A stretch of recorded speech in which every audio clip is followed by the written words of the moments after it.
Olá, muito boa tarde para o senhor, para a senhora, para o amigo, para a amiga. Deixa eu dizer uma coisa. Eu espero que o Percival esteja bem. Tá tudo bem? Tô ótimo. Com você, tá... Que é isso? Eu ia te elogiar agora. Desculpa. Com você não existe escuridão. Você chega... Tá é a tudo bem? luz. Tudo bem? Tô Muito ótimo. bem. Muito Vai. Percival, por falar em bem, tem um cara que eu gosto a beça e ele não está nada bem. E ele está, bota ali. E ele, bota ali. E ele, bota ali. E ele, bota ali. Eu vou ficar aqui até amanhã de manhã. Ficar todo mundo tem.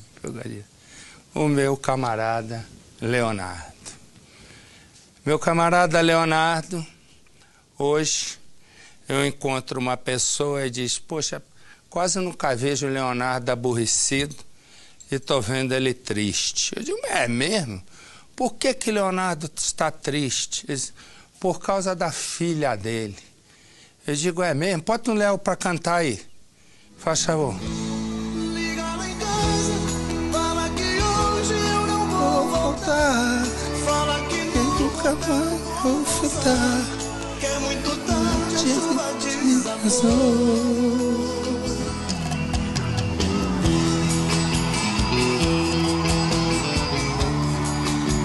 Vai lá!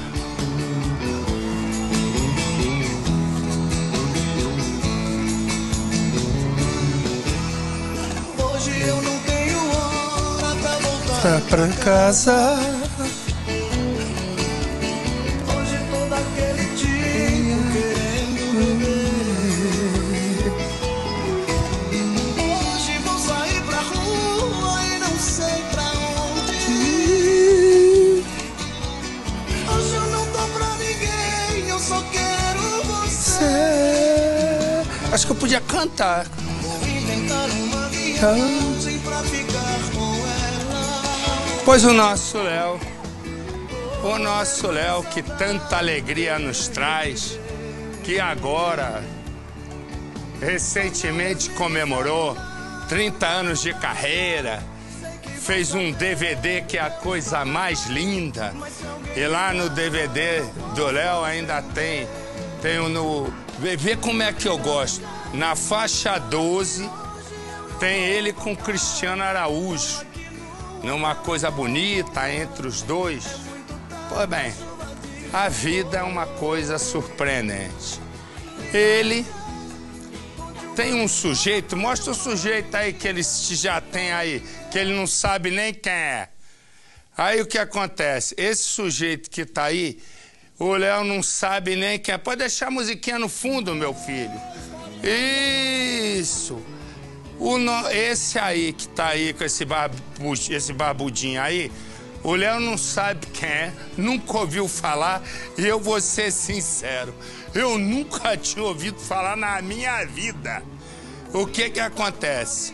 Aí quem eu encontro? Eu encontro a Fabiola Hypert, que me conta uma história e diz, Marcelo, conta lá essa história, porque o Leonardo tá tão triste.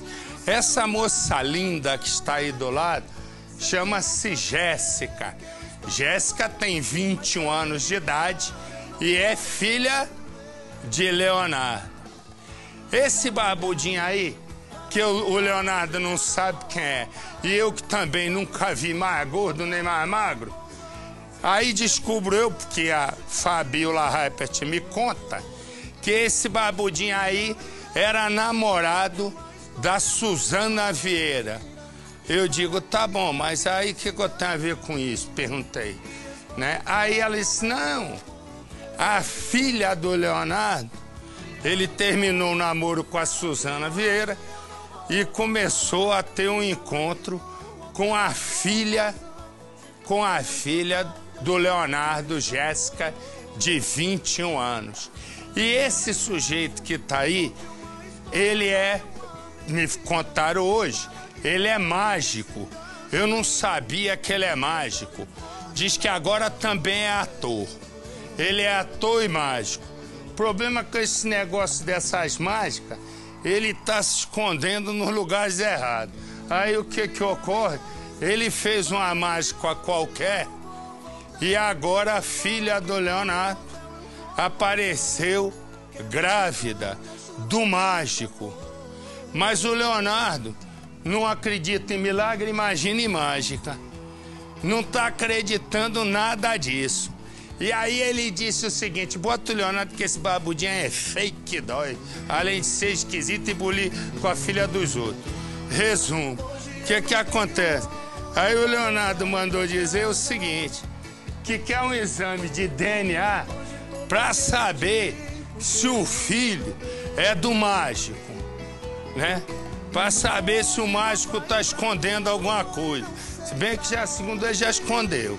Aí, resumo, ele vai fazer isso, um exame de DNA. E aí disseram pro Leonardo: mas você quer conhecer o rapaz? Ele disse: eu não tenho nada a ver com ele, não sei nem quem ele é. Pois eu quero dizer, Leonardo, tem dois que não sabem quem ele é. Ele e eu. Eu nunca tinha ouvido falar nesse sujeito na minha vida. Aí agora, a Fabiola Hypert vai trazer, vai ter mais informações pra gente já. Desse, cadê o barbudinho esquisito aí? Aí, ó, desse aí, ó. Que agora diz a filha que tá grávida desse. Mas esse daí morava lá em... A Suzana Vieira mora no Rio de Janeiro, quer dizer, ele tá fazendo uma ponte aérea, para um lado e pro outro, para sair atrás de gente famosa. Resumo, agora o mágico vai fazer aparecer da cartola um filho. Só que o Leonardo disse que desse mato aí ele não acredita que saiu coelho, não. Então, o que acontece? Quem vai tirar a dúvida toda é a nossa Fabiola Hypert, já. Mas como eu falei, este aqui chama-se Sandro Pedroso, que é ator e mágico. Aí a Fabiola Hypert me contou que ele namorava a Suzana Vieira.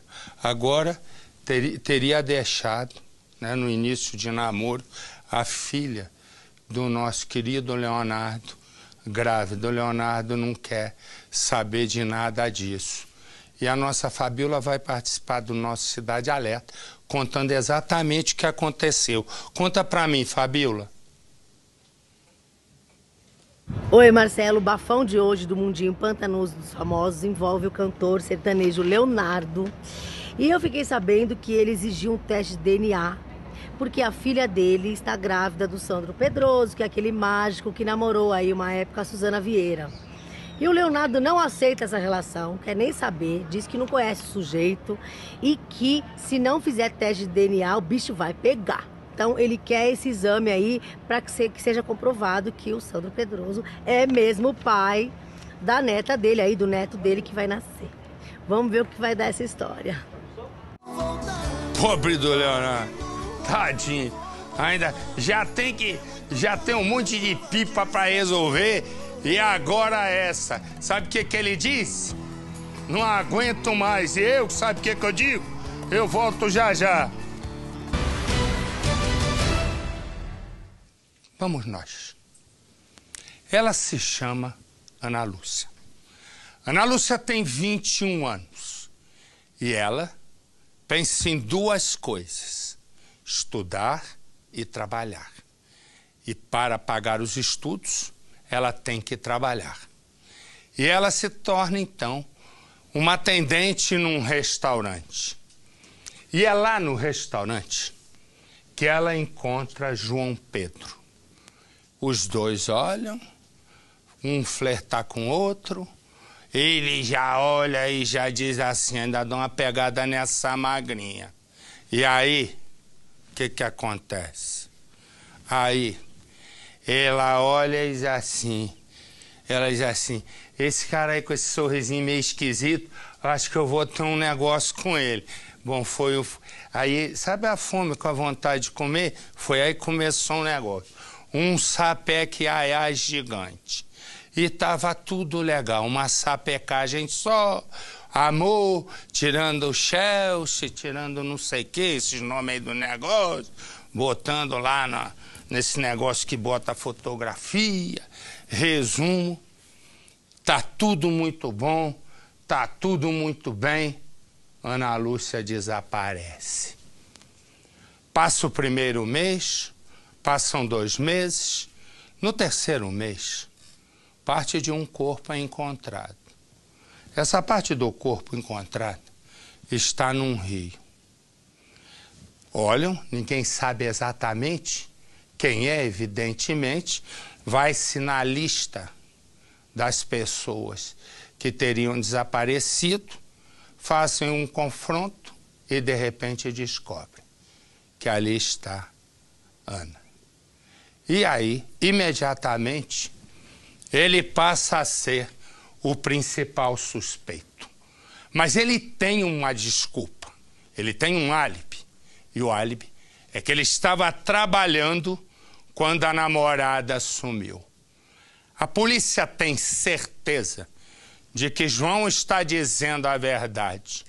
Aparece uma testemunha, um amigo da família. E esse amigo diz, não, eu vi a Ana andando de madrugada, mais ou menos 1 quilômetro da casa. Ela aí vai e ele diz, estava com alguém? Não. A versão que aparece é de que Ana teria se suicidado. Para a família, este não é o final de uma história que começa assim. A paixão entre Ana e João está cada vez mais forte. Nem o olhar reprovador do pai da garota intimida o rapaz, que está com amor para dar e vender. Ei, e aí? Vocês vão ficar nessa loucação aí até que hora? O casal não se desgruda para nada. E isso já dura 1 ano. Eu sou eu, mas aqui desse jeito não tem como, né? Calma, senhor Silvio. Calma, senhor Silvio. Calma. A situação incomoda o pai de Ana. E piora quando ele descobre que a filha passou a noite na casa do namorado. Ana, que história é essa? De onde é que você estava? Ah, tava na casa do João, pai, meu namorado. Mas como assim? Mas não é só o pai ciumento que é um problema para Ana. É que João, o namorado, também é controlador. O jeito dele, ele é muito preocupado. Olha aqui pra mim, deixa eu te falar. Pelo Quando amor falam com você, você tem que acatar, você tem que nem falar pro seu pai. Eu sou seu namorado, não ele mãe você, você não é mais criança mais. E na mesma semana, o casal briga feio. Aí você vive saindo com as suas amiguinhas, quer que eu faça o quê? Quer que eu aceite isso de você? Eu não vou aceitar não. Olha, assim não dá. Naquela noite, o silêncio toma conta da casa onde Ana mora com a mãe, o pai e os irmãos. No quarto de Ana, não se ouve um barulho. Quando a mãe da garota acorda, vai ao quarto da filha e tem a surpresa. Filha! Apenas um bilhete com um pedido de desculpas. Bem! Ô, Bem! Acredita que ela fez isso, Bem? Oi. Olha isso, Bem, ela deixou um bilhete, ela fugiu com o namorado, você acredita? Eu tô acreditando. Ah, não, eu não acredito que ela fez isso. Todos acreditam que Ana fugiu com um grande amor. Eu não acredito nisso. Começa uma procura desesperada, até que 3 meses depois, restos mortais são encontrados num rio. Ao lado, um celular. É o celular de Ana. E o DNA confirma o que a família tanto temia. Ana está morta. Para a polícia, suicídio. Para a família, assassinato.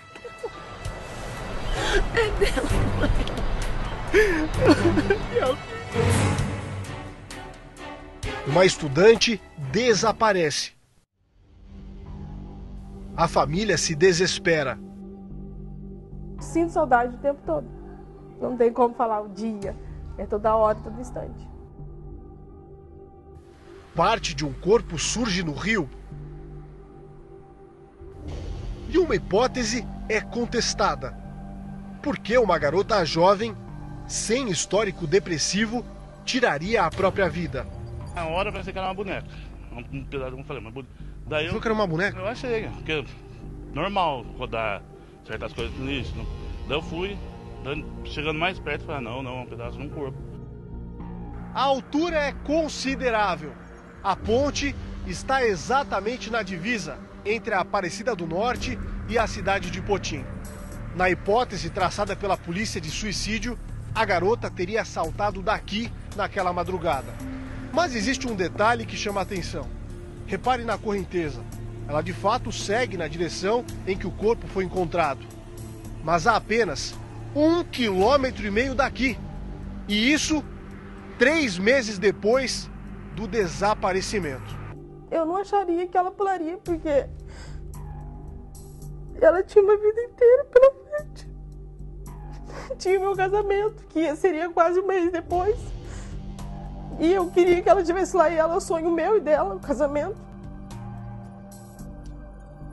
Ana Lúcia tinha 21 anos quando saiu de casa escondida.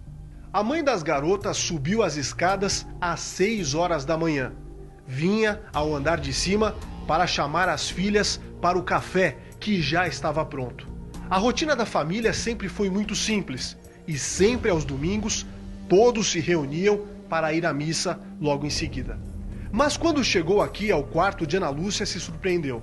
A porta estava aberta e a janela também.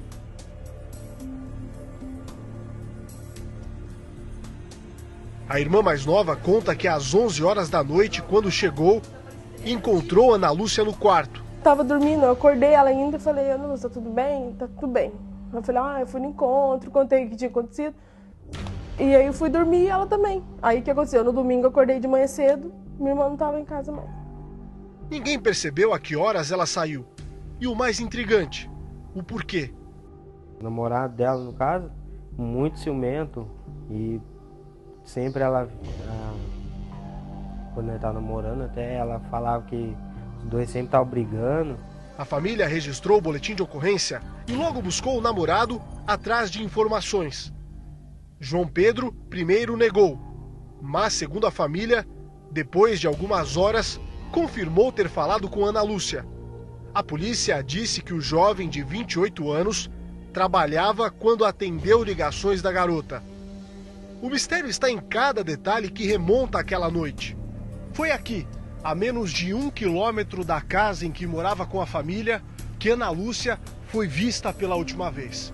Eram 3 horas da madrugada, quando um amigo da família vinha por esta pequena estrada com a namorada. Ele vinha no sentido oposto e percebeu que Ana caminhava exatamente aqui. A garota estava com a mesma roupa com que foi achada no rio, a muitos quilômetros deste ponto. Chinelos, calça jeans e camiseta regata. Ana, segundo o depoimento desta testemunha, caminhava cabisbaixa. O que o rapaz não viu é se a garota seguiu pela estrada ou se pegou um atalho, este aqui, que corta pelo meio da mata até chegar à rodovia Presidente Dutra. A dúvida que persiste até hoje é saber onde ela ia. Partindo do pressuposto de que não houve suicídio, há outra questão. Ela foi a pé até a cidade vizinha e no meio da noite sozinha? Há mais detalhes. A casa da vítima está do outro lado da rodovia. Seguindo a indicação dada pela testemunha que viu a jovem naquela madrugada, chegamos a este lado, a cerca de 5 quilômetros da casa onde Ana Lúcia vivia com a família, está esta casa noturna. O namorado, João Pedro, contou à polícia que trabalhou até por volta de 11, meia-noite, e logo depois seguiu exatamente para cá. Testemunhas contaram que ele bebeu durante pelo menos até as 4h30 da madrugada neste local. Mas as mesmas testemunhas não confirmaram que Ana Lúcia veio para cá. Os investigadores ouviram o rapaz. Ele afirmou não ter encontrado com a jovem namorada. A quebra do sigilo telefônico mostrou que ela efetuou ligações e enviou mensagens para João Pedro. Foi assim que a polícia conseguiu identificar por onde Ana passou. Com o sinal das antenas telefônicas, a investigação apontou que o rapaz dizia a verdade. A polícia conseguiu mapear as ligações feitas pela garota naquela noite. Eram 4h20 da manhã quando a última ocorreu exatamente aqui. Uma rotatória de acesso à cidade de Aparecida do Norte, que está a cerca de 9 quilômetros do ponto onde ela foi vista pela última vez. Ligação, segundo a polícia, feita para o namorado João Pedro. Depois disso, o sinal desapareceu. O local está perto do rio onde Paulo encontrou parte do corpo de Ana Lúcia. A única coisa que eu sei foi que eu vi aquele pedaço de corpo boiando e puxei. Tentamos falar com o namorado em busca de mais informações, mas ele preferiu não nos atender. A jovem usava esta bicicleta para ir trabalhar. Cumpria escala como atendente no restaurante de estrada perto de casa. Foi justamente onde conheceu João. Ana Lúcia usava parte do salário para pagar os estudos e ainda ajudava em casa. Cristina conta que a irmã nunca foi de sair. Preferia estar com a família. Mas o cunhado diz que a rotina da garota mudou quando ela conheceu o namorado. Até no caso que a família deles são de Minas Gerais, sempre que eles iam, ela ficava. Nem viajar não ia mais. Ana Lúcia estava no curso de farmácia. Pretendia seguir a vida ao lado de João Pedro. Mas algo nebuloso, segundo a família, não está esclarecido. Para Cristina, a irmã foi assassinada. Para mim foi, eu tenho certeza. Pelo jeito que foi encontrado, pelo pedaço que foi encontrado e pelo mistério de não saber ligação, dela só ter tido contato com o ex-namorado dela. Mas se no caso de Ana, a polícia ainda procura uma solução, aqui não. Duas mulheres, e nesta imagem falta um homem. Duas mulheres, e nessa imagem falta um homem. A mais velha chama-se Luzimara e a mais nova, Tayane. Mãe e filha. E aí nessa imagem falta a imagem de um homem, o marido e pai. Luzimara e Tayane, naquele dia eram para estar em casa, mas por sorte não estavam. O homem que falta na foto pegou uma corrente, passou pelo lado de fora na porta e tocou fogo na casa. A casa onde ele viveu por 30 anos, casado com Luzimara e convivendo 24 anos com a filha Tayane. Se Deus poupou a vida das duas por elas não estarem em casa, o homem que não está na foto, agora a polícia espera dar um fim nele. Como? Eu volto já já.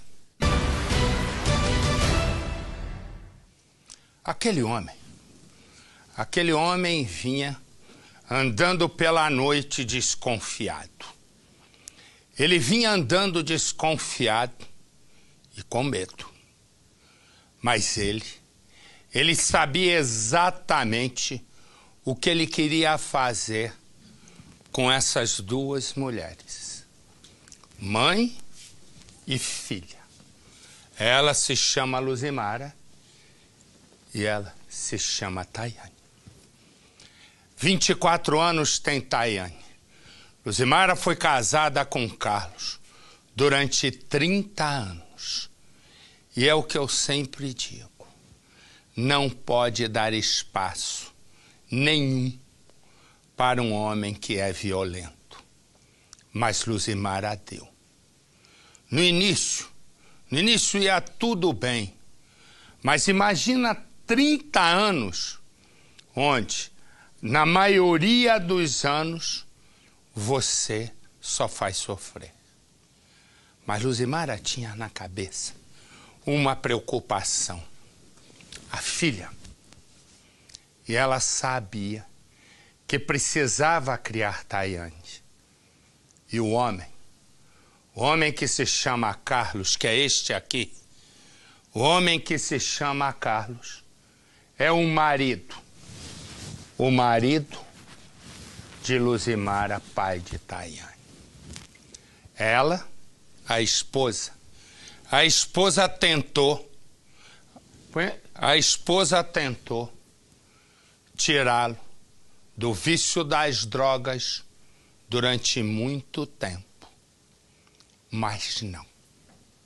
Ele não saía. Ela conseguiu no momento se separar. Tayane já está grande. E ele diz, eu vou me vingar. E naquela noite ele caminhava com uma corrente na mão. Ele amarrou na porta da casa e tocou fogo na casa. O que ele não sabia é que exatamente naquele dia, mãe e filha, ex-mulher e filha, não estavam na casa. Põe no Cidade. Ele machucou meu pescoço, eu tive que andar com colete. Assim, era tanta perversidade que eu não entendi, eu não sei porquê. Luzimar já não tem mais marcas de agressões no corpo, mas carrega na alma muitas cicatrizes. É uma humilhação que às vezes eu não sei te explicar. É uma dor tão grande que não sarou ainda. Luzimar viveu um casamento que, em vez do amor, foi marcado pela violência do hoje ex-marido. Ele sempre foi agressivo, ele sempre foi ruim. Eu sempre falo que a ruindade dele vinha da natureza dele, sabe? Ele sempre foi ruim. Então, quando ele bebia e se drogava, aumentava mais. Tayane cresceu vendo a mãe ser espancada pelo pai. Por muitas vezes tentou defendê-la. Em todas, também acabou vítima das agressões dentro de casa. Desde criança, desde quando eu me entendo por gente, que eu vejo o meu pai agredir a minha mãe. E ele não agredia pouco, ele agredia bastante ao ponto de eu ter que me meter. Com o fim do casamento marcado pela violência doméstica, mãe e filha vieram morar nesta casa, aqui mesmo em São Gonçalo, na região metropolitana do Rio. Mas o ex-marido não aceitou o término do relacionamento. E na noite do dia 25 de março deste ano, veio até aqui. Usou essa corrente para manter a porta da casa trancada. Em seguida, ateou fogo no local. Como a gente pode ver, tudo foi destruído, ficou consumido pelas chamas.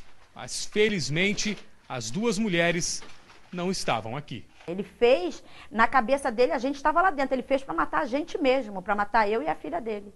Porque ele tinha certeza que a gente estava lá. O agressor, até hoje em liberdade, é procurado pela polícia. A preventiva dele já foi decretada, já está foragido da justiça. Infelizmente, o drama vivido por mãe e filha está longe de ser um fato isolado. 9 anos depois da criação da chamada Lei Maria da Penha, os números de crimes contra mulheres são cada vez mais alarmantes. 10.210 casos de violência contra a mulher. Em média, mais de 27 por dia. A cada mês, pelo menos 2 mulheres foram assassinadas. São números assustadores, registrados no ano passado em um único município no estado, São Gonçalo, na região metropolitana do Rio. Os dados são do Instituto de Segurança Pública do Estado. Grande parte desses crimes acontece dentro de casa ou no ambiente familiar. Ameaças que se transformam em agressões, por vezes terminando em morte. A mulher não deve aguardar ser agredida. Basta um xingamento, uma ameaça, mesmo que ela não acredite que ele possa vir a fazer alguma coisa contra ela, os filhos, ela deve comparecer à delegacia e pedir a essa ajuda. Diante da impunidade, as vítimas convivem sempre com medo. Eu tenho medo de me encontrar com ele, porque eu não sei qual é a reação dele, porque ele é ruim. Ele é muito ruim. Então eu tenho medo da reação dele fazer uma perversidade comigo e com a filha. E esta é a imagem do homem que está foragido. Se você viu esse homem, se você conhece esse homem, se você sabe onde ele está, ligue. Ligue para o Disque Denúncia, ligue para a polícia e a sua identidade vai ser mantida no mais absoluto sigilo. Me dá a imagem das mulheres presas, da mulher presa. Você vai vendo, essa daí é a madrasta, ela agredia os 3 enteados aqui no interior de São Paulo. Ela foi denunciada pela mãe das crianças. Quando a polícia chegou, uma das meninas de 5 anos estava trancada no armário. E ela disse, o meu marido é que é o único culpado, a Altieres é que é culpado. O pai já está preso. Põe no Cidade. Um gesto agressivo até mesmo no momento de uma entrevista. Tira isso aí da frente, por favor. Essa é a mulher que era considerada foragida da justiça por tortura e maus tratos a crianças. A madrasta Natane Regina de Souza, de 23 anos. Depois de um mês em fuga, ela resolveu se entregar. E neste momento, ela vai ser retirada aqui da viatura e nós vamos falar com ela. Natane, o que você tem a dizer sobre as agressões às crianças? Você fez tudo aquilo, Natane?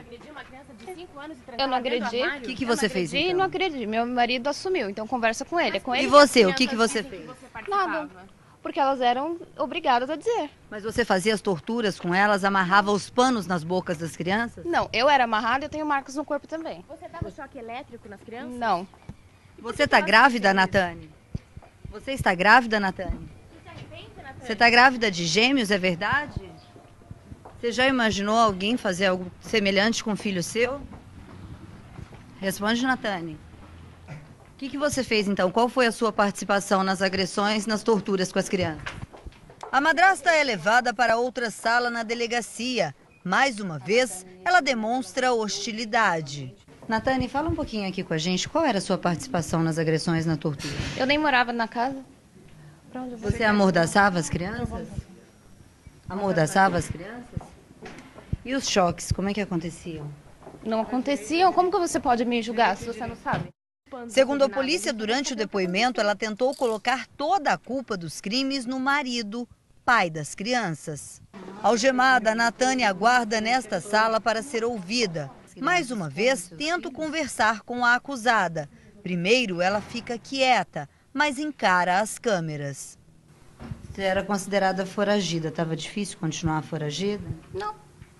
Você estava se escondendo onde? Estava difícil continuar como foragida? Como é que foi a decisão de se entregar?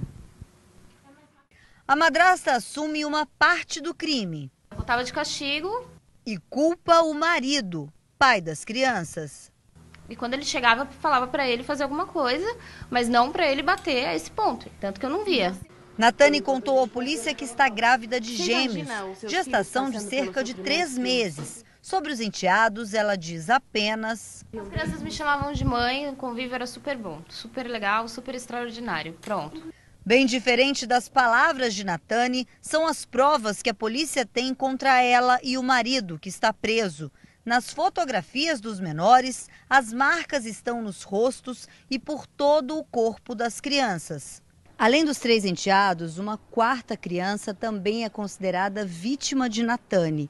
Uma menina de 6 anos que Natane cuidava. Ela seria a babá desta menor, que praticamente passava toda a semana com ela. Os 4 menores foram ouvidos aqui na delegacia. O depoimento das 4 crianças para o delegado responsável pela investigação tem muita coerência. Todas elas contaram exatamente como eram as sessões de tortura que elas eram submetidas. Os laudos do Instituto Médico Legal já estão prontos e já foram entregues para o delegado. Neles, a comprovação das torturas que as crianças viviam. O pai, Altieres Romero, foi preso em flagrante quando a polícia recebeu a denúncia da mãe das crianças, a ex-mulher do pedreiro. Em meio à violência, 2 meninos de 8 e 9 anos e uma menina de 5. Eles tinham sido tirados da mãe, segundo a polícia, por acordo entre pai e mãe.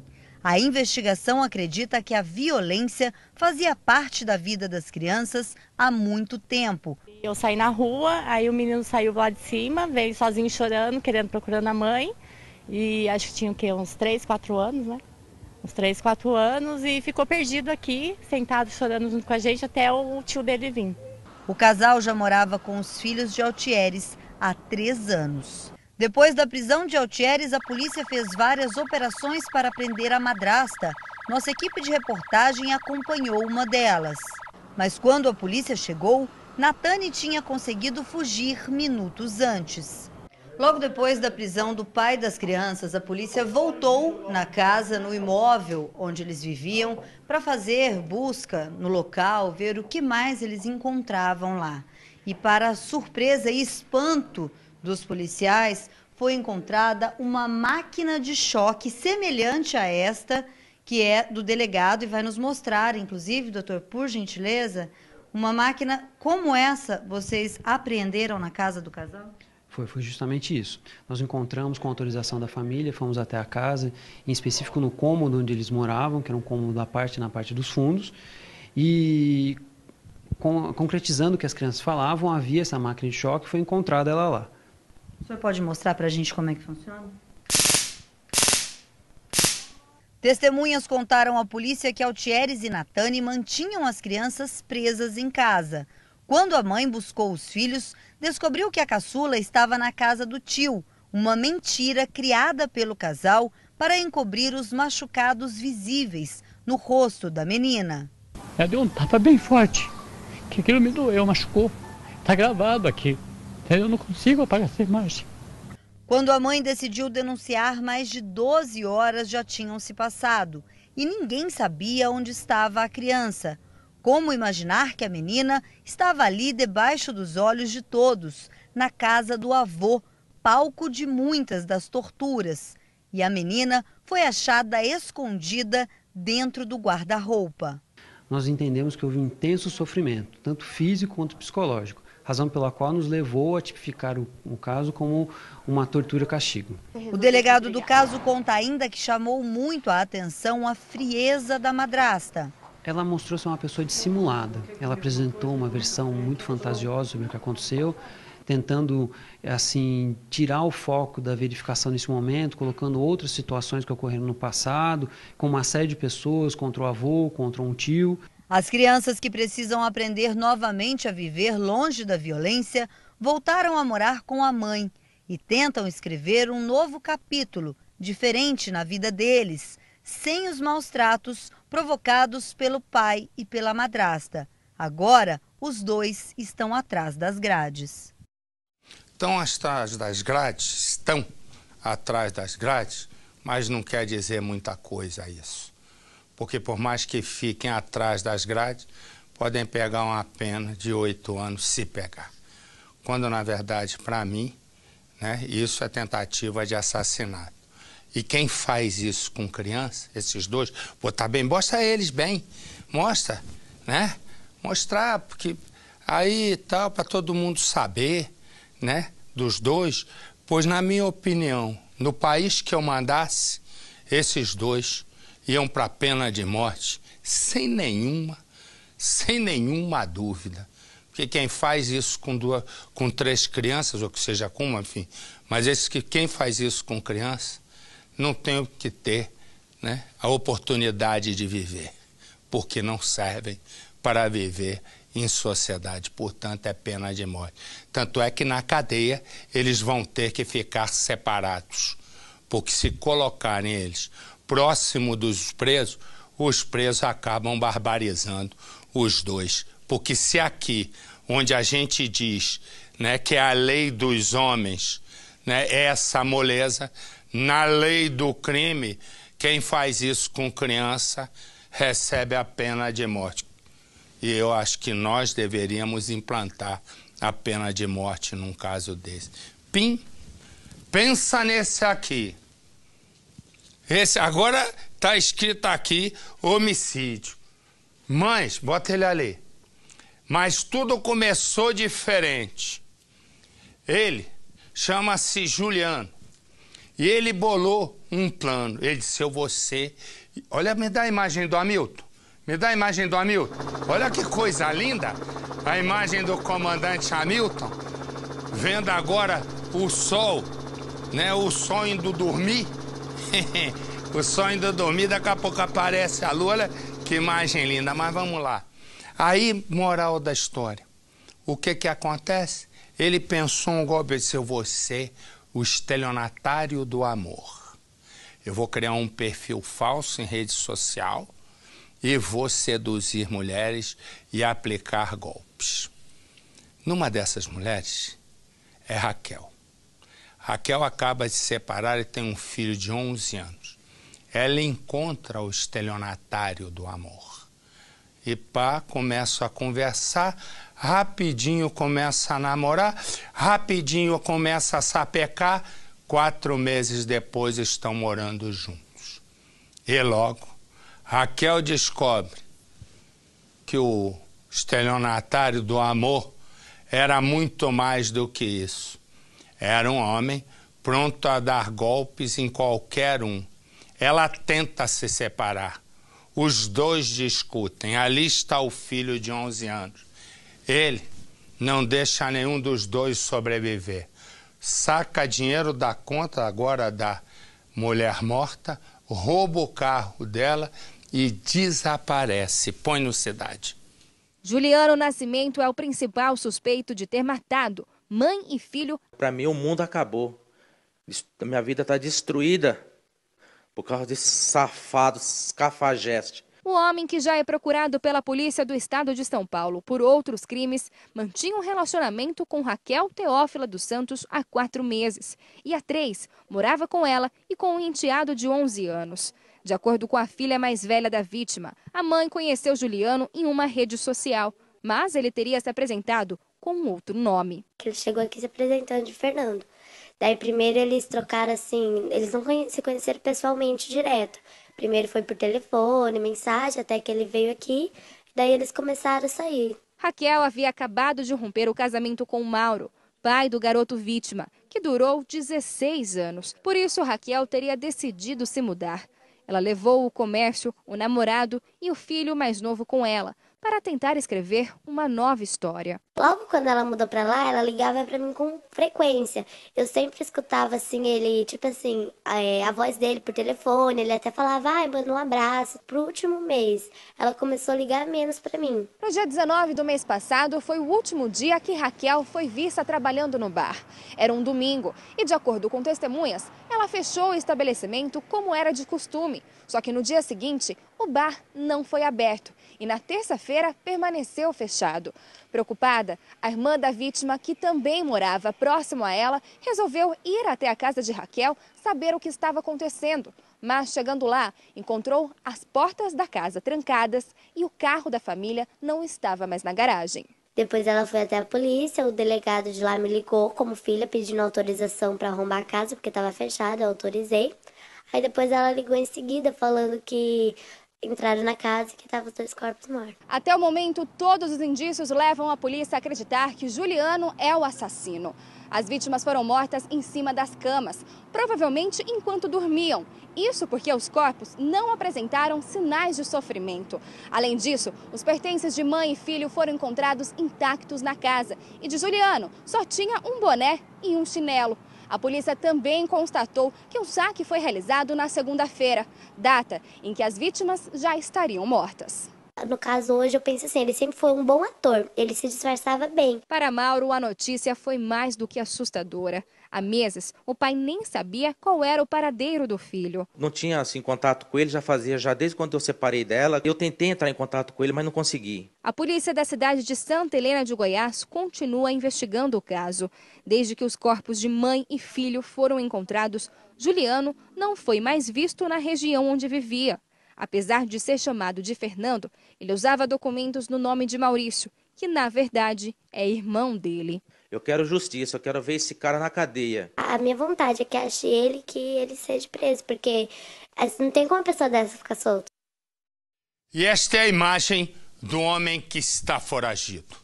Se você viu esse homem, se você conhece esse homem, se você sabe onde ele está, ligue. Ligue para o Disque Denúncia. Ligue para a polícia e a sua identidade vai ser mantida no mais absoluto sigilo. Corta para mim, meu filho. Tum. Sabe esse Celso Pimenta, o Celcinho Playboy, que passaram o cerol nele, meteram um monte de tiro nele? A polícia agora está fazendo uma correria e hoje meteu 6 presos da facção rival, que é o Comando Vermelho. Era da ADA, amigo dos amigos. E entre eles tá esse aqui, ó. Põe ali. Esse aí que tá no canto, Fu da Mineira. Mineira é um morro no Rio de Janeiro. Quando chega o carnaval, você vê o sambódromo. Ali onde tem a Praça da Apoteose, que é aquele arco, o morro do lado é o Morro da Mineira. Do lado tem mais 2 morros, que é o Morro do São Carlos e o Morro da Coroa. Fica em cima do cemitério do Catumbi. É dali que ele controlava muito. Vou contar uma história, hein? Quem fez isso aí podia ter menos preguiça, botar isso maior pra gente ver. Eu tinha lá no Rio de Janeiro um tal de Givanildo que eu brigava com ele, que acho que veio pra cá. Nossa, que saudade do Givanildo lá no Rio. Tava melhor do que eu pensava. Resumo, esse daí é um casca grossa do crime, e esse eu conheço bem. Põe no Cidade. Os líderes da maior facção criminosa do Rio foram presos na manhã desta terça-feira durante uma operação do BOPE. Fu da Mineira foi preso junto com o primo, Claudinho da Mineira, Duda 2D, Binho do Engenho, Guerreiro e PQD. Eles chefiavam o tráfico nos complexos do Chapadão e do Lins e no Morro da Mineira, todos na zona norte do Rio. São criminosos considerados muito perigosos para a polícia. Com eles, foram apreendidos armamentos pesados e muita munição. Cerca de 20 agentes do BOPE participaram da operação no Morro do Chapadão. Os criminosos estavam escondidos numa casa, num dos acessos à comunidade. Os presos foram trazidos aqui para a delegacia da Pavuna, nesse caveirão. O blindado permanece aqui na porta e um grupo de curiosos aguarda a saída desses bandidos considerados de alta periculosidade. Eles vão ser transferidos para algum presídio federal sob um forte esquema de segurança. A prisão de Fu acontece 3 dias depois da morte do traficante Playboy, que liderava a facção rival no Complexo da Pedreira. A polícia estava em alerta, já que havia a possibilidade do grupo de Fu tentar assumir o comando das 2 regiões. Segundo a polícia, Ricardo Chaves de Castro Lima, o Fu da Mineira, é o responsável por confrontos em diversas comunidades, como o Morro do Falé, Coroa e Catumbi, no centro do Rio.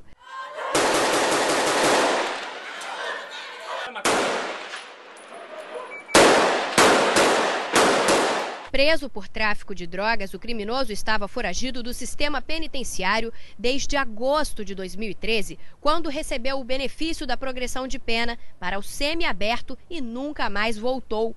O primo dele, Claudinho da Mineira, acusado de tráfico e homicídio, também estava foragido há 2 anos.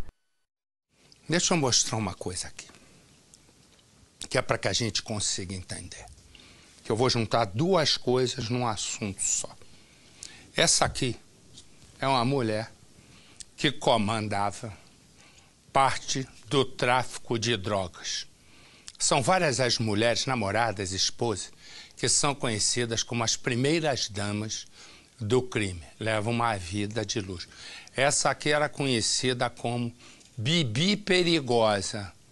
E ela era esposa de um cara que mandava na favela da Rocinha, o Saulo. Resumo. Aí, ela foi, ele agora caiu, foi preso há algum tempo e ela recuou. São várias as mulheres. O Celcinho, Playboy, põe ele aqui, que é esse aqui, olha o tamanho do cordão de ouro. O que que acontece? Ele foi morto na casa de uma das esposas. Por que que eu estou usando no plural? Porque muitos chamam assim as várias mulheres que tem nas regiões que eles dominam.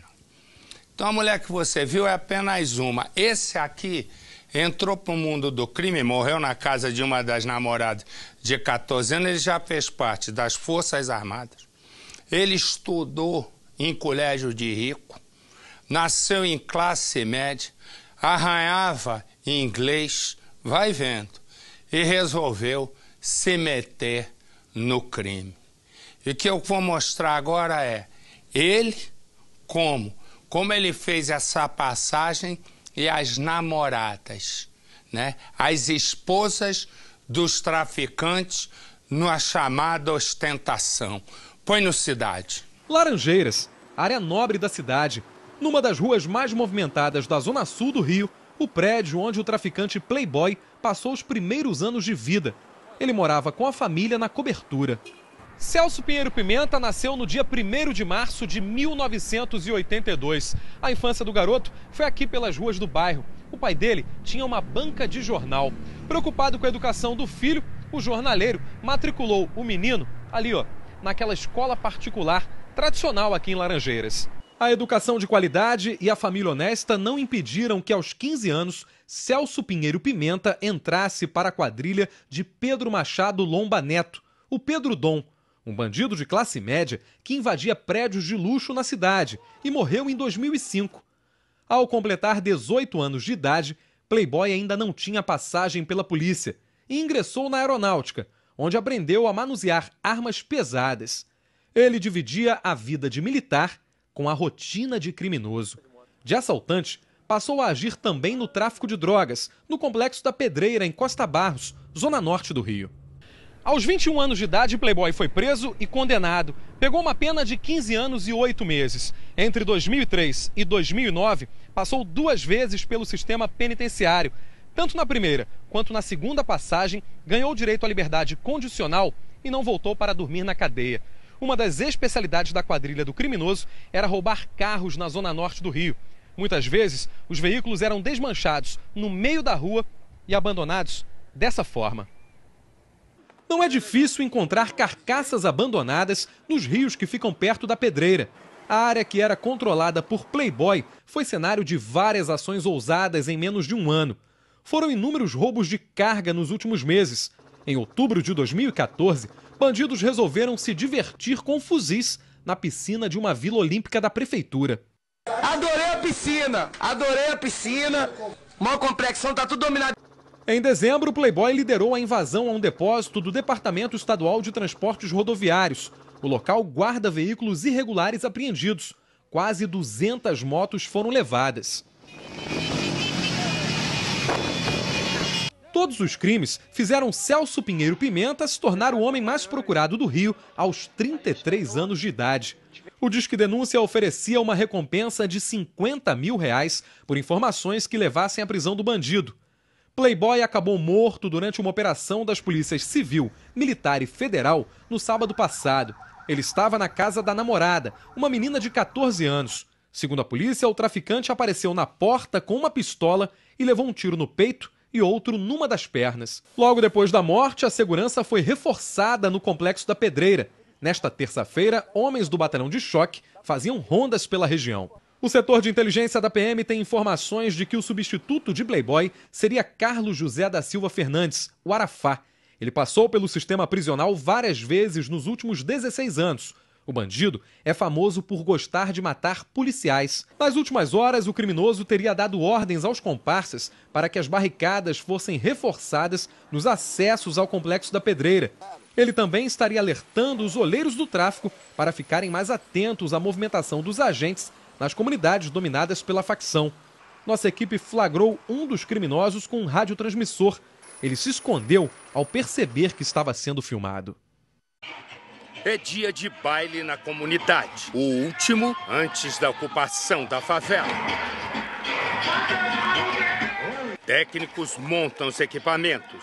Enquanto isso, ao som do funk, este homem caminha armado com um fuzil. Ele sobe numa moto e passa bem em frente da câmera.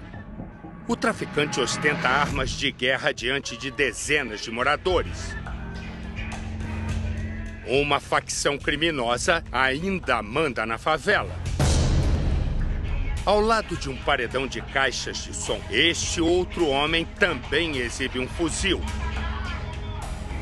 Visivelmente nervoso, ele caminha até um beco e aborda uma jovem. Ela tenta sair, mas o homem não deixa. Depois de uma aparente discussão, ela é liberada pelo bandido. Aqui, o mesmo homem conversa com 2 supostos comparsas. Neste outro ponto, 5 outros bebem cerveja. Um deles tem um radiotransmissor na cintura. Repare nesta moto. O garupa segura uma arma. Aqui, 2 homens com rádios transmissores contabilizam o dinheiro e drogas. No chão, cápsulas de fuzil já usadas sugerem um tiroteio. Os bandidos parecem vigiar os 4 cantos do lugar.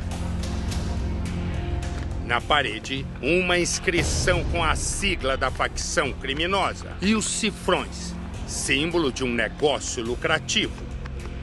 Com motos e carros quase sempre roubados, os criminosos fazem a ronda pela comunidade. Imagens como esta vieram a público há 3 meses, em uma denúncia exclusiva aqui pelo jornalismo da Record. E nada parecia ter mudado.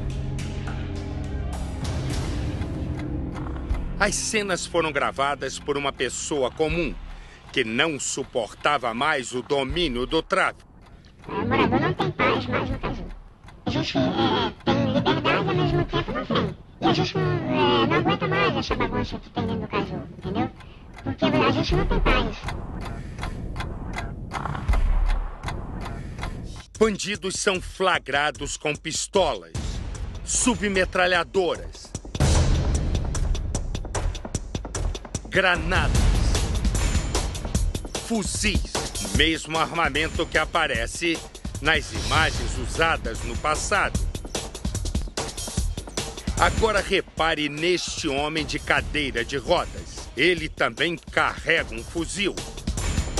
Ele circula com uma arma de longo alcance, originalmente utilizada para a guerra. A delegada responsável pela investigação do tráfico no Rio diz: dentro das favelas, é comum ver bandidos feridos em combate, ainda a serviço do crime. Muitos marginais, muitos traficantes são alvejados nesses confrontos. E muitas vezes não vão para hospitais e não conseguem ser presos naquele momento. E voltam a traficar rapidamente. Então é muito comum paraplégicos, até tetraplégicos. Depois de assistir às imagens, a própria delegada criticou o papel do Estado nas áreas mais pobres e violentas. Foram décadas de omissão, décadas em que o Estado se tornou realmente ausente, não só a parte de segurança pública, mas todas as áreas, de educação, de saúde. Quando o Estado parece estar ausente, quem exerce o poder? E como? Eles são chamados de donos da favela. O rapaz que aparece nestas imagens carrega correntes e pulseiras de ouro. É conhecido como Limão. Esse é o bonde do Caju, o menor tá pesadão. Os criadão na pista fechadão com o Limão. Vive cercado de mulheres. Segundo a polícia, Limão é ligado a este homem, Celso Pinheiro Pimenta, o Playboy. Ainda de acordo com as investigações, Playboy e Limão obedeciam às ordens deste outro homem, Edmilson Ferreira Santos, o Coroa. Ele está preso na Penitenciária Federal de Mossoró, no Rio Grande do Norte. Mesmo atrás das grades, segundo a polícia, ele ainda comandava 17 comunidades da zona portuária carioca. A letra do funk exalta a figura do bandido. Aqui o bagulho é doido, a bala come à toa, Caju tá pesadão, esse é o bonde do Coroa. Limão, que está solto, é conhecido pela violência. Aqui, ele faz um disparo de fuzil a isso. Veja outra vez. O cinegrafista amador se assusta, mas os bandidos não esboçam reação. Repare neste rapaz encostado na árvore. Ele nem se mexe. O outro, que tem uma pistola na cintura, fuma e ri de toda a situação. Logo depois do disparo, a mulher passa com uma criança. Esta outra menina tapa o ouvido quando passa perto da caixa de som. A letra do chamado funk proibido em publicar. E o volume da música é ensurdecedor. No fim do baile, já pela manhã, traficantes dançam no meio da rua, com armas em punho. Note como este homem porta uma submetralhadora. E a maneira displicente como este caminha com um fuzil. 3 meses depois da exibição da reportagem, o tráfico promove o último baile funk.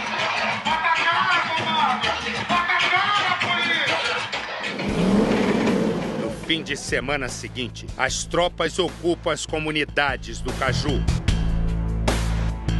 Os cabeças do bando fugiram antes, quando foi anunciada a operação. Drogas e armas foram apreendidas no interior das favelas ocupadas. Mas onde está o arsenal filmado meses atrás?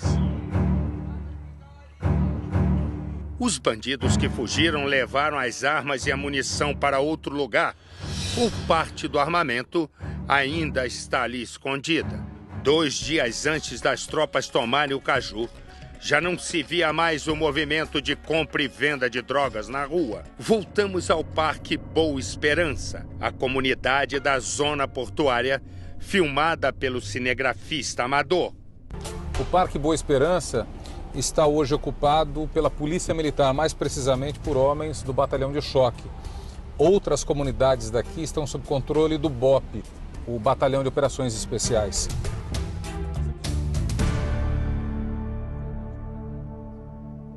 Esta estrutura grande, que parece um viaduto, é na verdade uma linha férrea que corta toda a comunidade.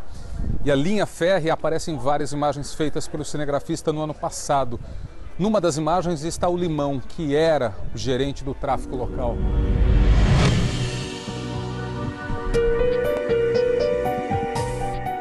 Este é outro ponto que aparece nas imagens, uma espécie de um larguinho, um encontro entre 2 ruas bem no interior da comunidade. E é dali de trás, perto da mesa com os 3 banquinhos de concreto, que o gerente do tráfico dispara com o fuzil para o alto.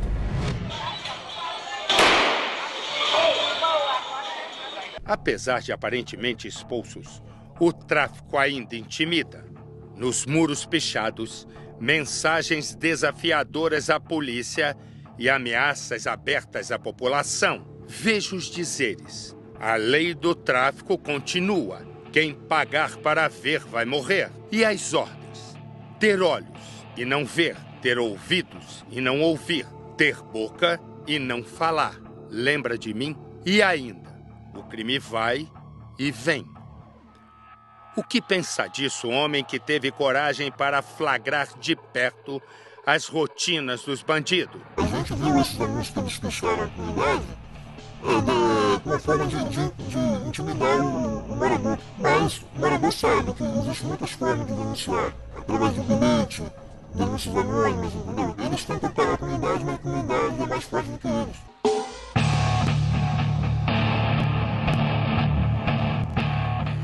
Nós agora vamos mostrar onde era o baile funk. As caixas de som ficavam posicionadas bem aqui, fechando a rua. Foi neste ponto que o cinegrafista filmou os traficantes dançando com as armas em punho.